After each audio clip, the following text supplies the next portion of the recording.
my interest in William Wilberforce was initially sparked in the time I lived in London. I lived in the Clapham area, very close to the church that William Wilberforce attended, close to where he lived.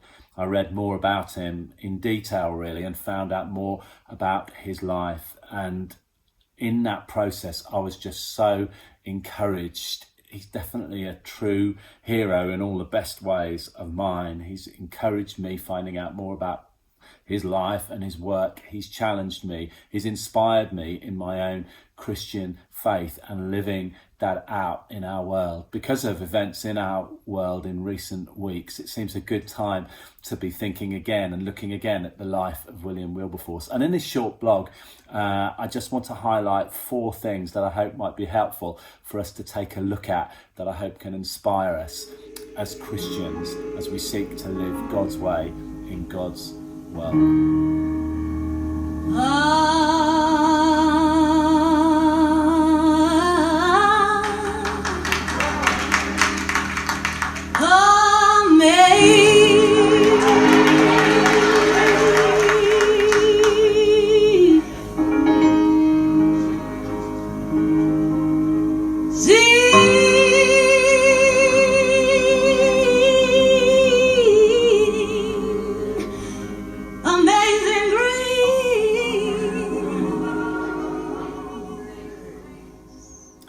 Key message at Chichester Baptist Church is that we have a God who is not just to be worshipped and thought about on a Sunday, but is a God for all our lives, for every day, for our work, our home, our family life, our friendships, everything.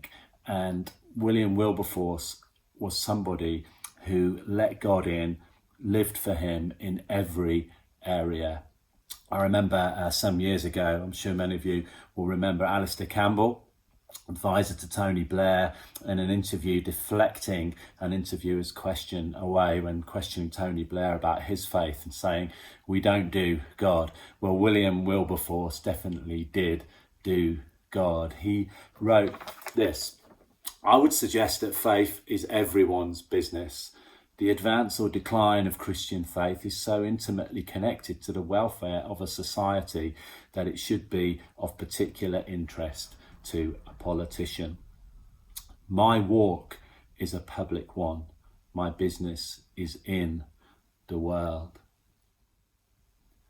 At the age of 21, Wilberforce was MP for Hull. Just 4 years later, at the age of 25, he became the MP for the whole of Yorkshire, by far the biggest constituency in the country.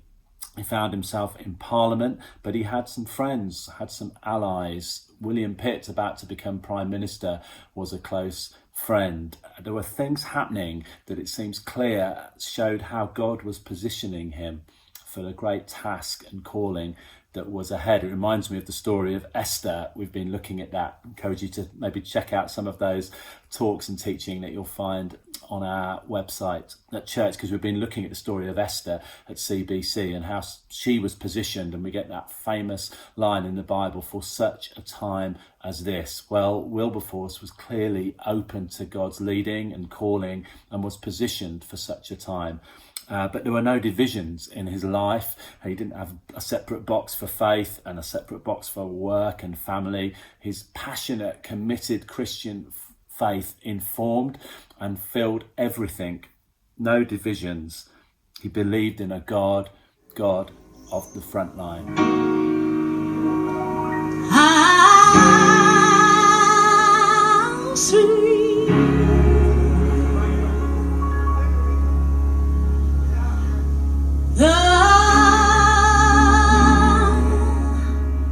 the sound. Wilberforce could never have achieved what he did without the group of friends that he assembled around him, particularly a group called the Clapham sect, who were close friends who would meet to pray and encourage one another. And as well as having a political mindset and a political agenda, again, it was not something that could be divided from what they felt was the mission of God, this great call to abolish slavery and work to that end. Isaac Milner, John Newton, Thomas Clarkson, Hannah More, Charles Middleton, just some of the names who were friends to Wilberforce, who inspired him, encouraged him, prayed for him. And he knew that they had wisdom and gifts that he didn't, that he needed them. And crucially, they did pray, and they kept on praying. John Wesley wrote to Wilberforce towards the end of his life, and still the abolition bill had not been achieved in Parliament. And he wrote this: "If God is for you, who can be against you? Go on, William, in his strength." Typical of the support, the friendship, the encouragement he received throughout his life.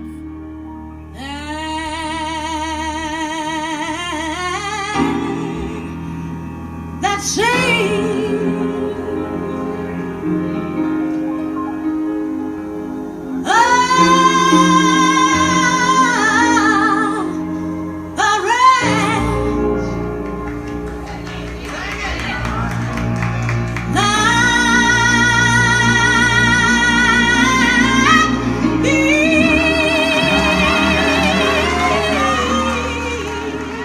William Wilberforce was very brave.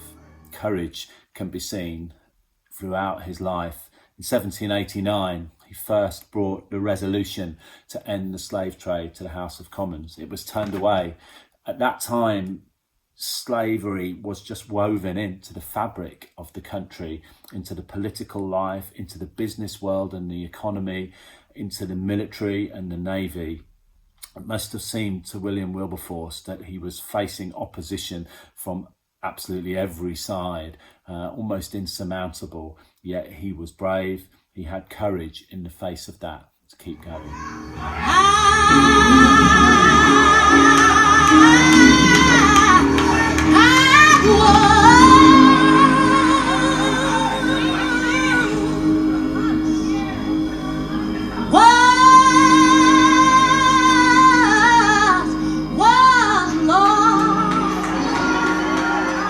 In 1789, Wilberforce first brought the anti-slavery resolution to Parliament. It was turned away.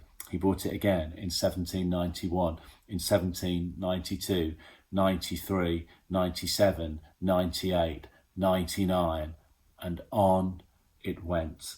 1804, 1805. In 1833, the Slavery Abolition Act was passed, and 3 days later, William Wilberforce passed away. 1 Corinthians 8 says, God will keep you strong to the end. The endurance that William Wilberforce showed and how he was sustained by God, I think, is so inspiring. He just kept going. His life was frequently threatened. He had bouts of very ill health that nearly cost him his life. He was ridiculed, and yet he kept going.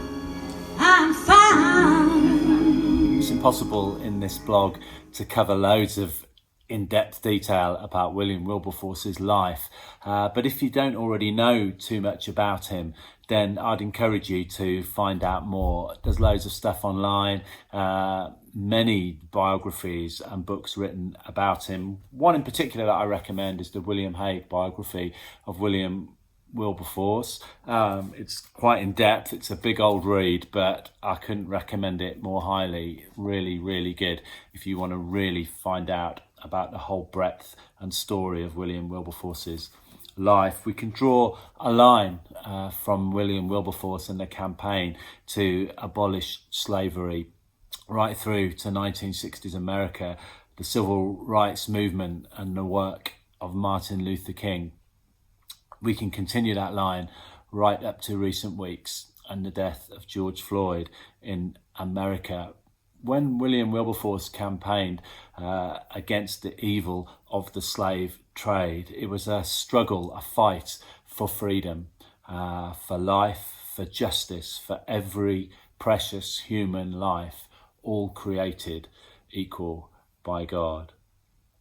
That fight that he fought still continues today, and we all have a part to play. Wilberforce was a true hero of faith, a hero then, a hero now. I think his life and work has so much relevance for us at this present time, and I thank God for William Wilberforce.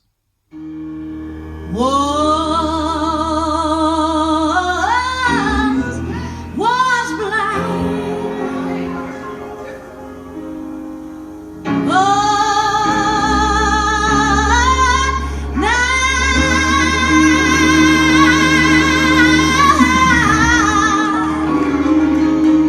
now I see.